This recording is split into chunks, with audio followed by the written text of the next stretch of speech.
I don't often open my wallet, as my friends will tell you. But I'm going to do so today, and I'm going to do it to show you a photograph of a baby. Even though my children are teenagers, I always carry a photograph of a baby around with me. And I do it for a particular reason, so that my wallet will be returned if lost.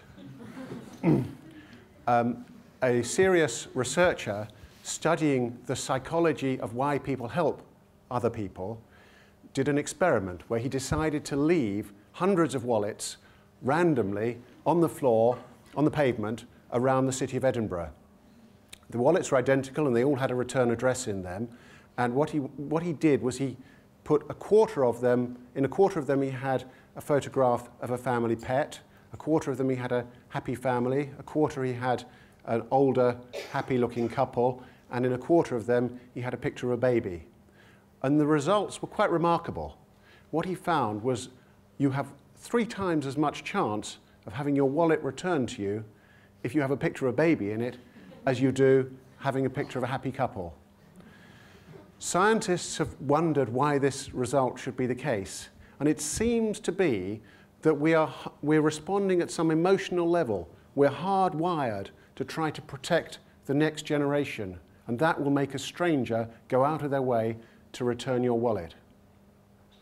So why is it that if we've got this deep concern about the future generation, that we're giving them such a raw deal? Why is it that we're trashing the planet? And I brought a demonstration to try, I mean, it's partly obviously our consumerism, it's partly our collective attitude, but I think it's also partly about how our government works. So I brought a little demonstration here. I'm not sure if you can see it. If you can't, you probably hear it. On my first day at university studying economics, my tutor asked me what economics was about, and I said I really didn't know. So that wasn't a great start. He explained that economics is the study of scarce resources. The scarce resource today, and at least until break time, is water. And you can see this water as symbolizing scarce resources, whether it's minerals, oil, housing, or even, well, water. So here we are. We have 3 parties who really matter for the future. We have the people in the government, us lot, and future generations. So there are 3 parties, but really the decisions are made by these 2. The people earn plenty of wealth, they pay it to the government in taxes, the government pays it back to them in benefits. So we can see that there's a dialogue going on between these 2, which is virtually ignoring, in many cases, future generations. And of course, these resources are scarce, and the people want to pay less tax, and they want more benefits. So, although there's arguments between left and right about who should have what, whether there should be more tax paid for this, the arguments are between them. And with the scarcity of resources, they borrow from the future. And they say, we'll have some of that. And then they say, actually, that's not enough. We'll borrow from the banks, or China. And they say, don't worry, future generations will pay you back. So they build up debts. Let's see what this interaction between the people and the government has done. In the UK, over the last 30 years, they've systematically made at least 3 major decisions about consumption that affect future generation. The first is we had the windfall gain from North Sea oil. And the politicians discussed it, but in the end, North Sea oil was spent and used on current consumption, and many other countries face exactly the same problem with a natural resource windfall. But a contrast is Norway, where the Norwegians have decided to set up a separate fund to put the proceeds of their North Sea oil into, and they now have a fund which is worth $500,000 per Norwegian family. They have looked towards future generations.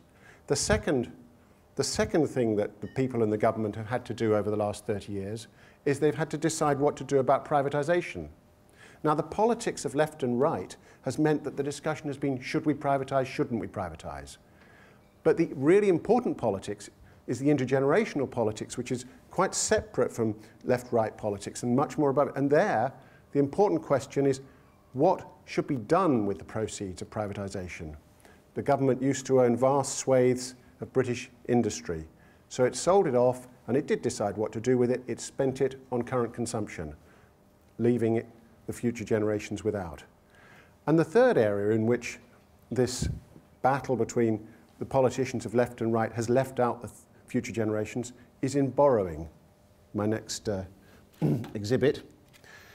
This block represents the current government borrowing, £1 trillion. That's the official government debt.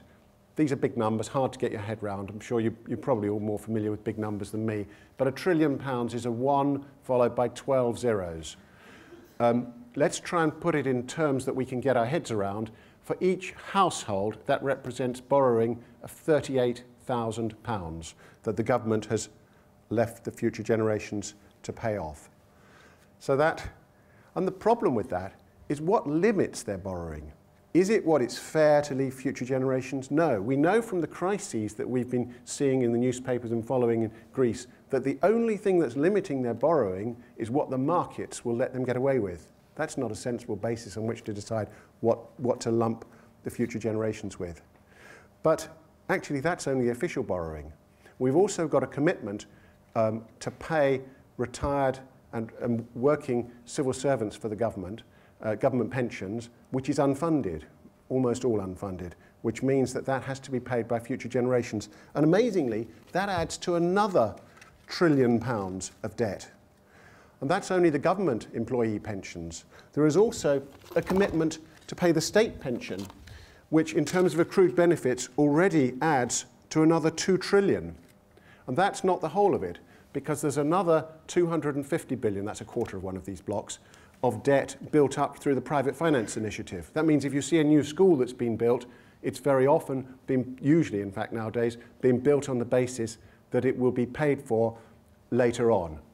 So we have a total debt per household in the UK of about £160,000. It seems to me that that is unsustainable and irresponsible. So that's the debt situation, and as I've shown, I think these intergenerational questions cut across left-right party politics. Now I came across that's looking at it from the sort of big picture point of view. I came across a photo of an older man and a teenager, and here they are. Oops, the older man's covered by the debt. I should really move that over. There we go.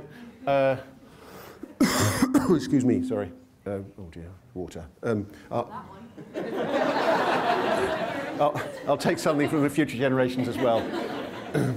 So let's look at their positions. This younger person, when he becomes 18, may want to go to university. So he will have, in the current situation, he now has to pay tuition fees that will mean he leaves university with a debt of £45,000, maybe £50,000, which has to be paid off during his working life, which for most graduates will mean a permanent tax of 9%. Once he's graduated, he would like to get a job. As you know, this week, the jobless figure for under 25s in this country went above 1 million people. He will have a 20% chance of being unemployed. Contrast that with the older generation who will have a chance of being who now have a chance of being unemployed of 6%. If he's lucky enough to get a job, he may want somewhere to live. And he will be either buying or renting a property that is at a price that is, as I'm sure everyone here is aware, near an all-time high. And so he will be making a transfer when he pays his rent or pays to buy the house. He'll be making a transfer the wrong way. Instead of money coming down the generations, he'll be passing large amounts of money up to an older generation.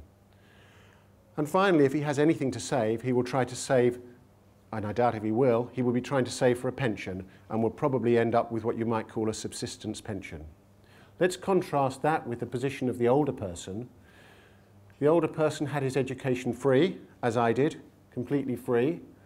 He got a job easily, has had a job for life, as I have. He bought a house which is now worth many times what he paid for it, even allowing for inflation. And in all those senses, I and many people in my generation are in the same boat. And finally, many in the older generation will then receive a pension which is index linked and which is based on their final salary for the rest of their lives. It seems to me that the situation isn't fair. When you ask older people about this, they often show pity. They say they're very sorry for the younger generation. They sometimes even go further and they show sympathy. And whilst I don't believe that they're individually responsible, collectively, it seems to me unavoidable that you come to the conclusion that they're responsible, or we are responsible, for the situation that we've put our younger generation in. And I think we should do something about it. We at the Intergenerational Foundation are researching the various issues around this and trying to come up with suggestions. But I think, in essence, there are three important things we need to do about it: education, institutional change, and change of attitudes. In terms of education, we need more people, particularly older people, to understand the issues around the intergenerational theft that has gone on and is still going on.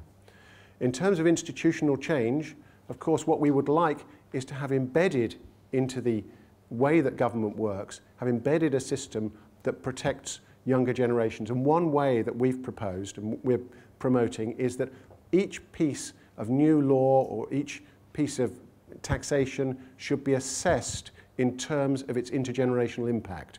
At the moment, as you know, legislation is assessed in terms of what impact it will have on government revenue, what impact it will have on women, ethnic minorities. We think it should be assessed in terms of its intergenerational impact. We also think that the sorts of institutional changes that the Hungarians have done with their intergenerational ombudsman for future generations, what they have done is the sort of thing that ought to happen here. And finally, I think we need to change our attitude, and we need, as a nation, to change how we think about future generations. And perhaps we need to tap in to that instinctive concern for future generations.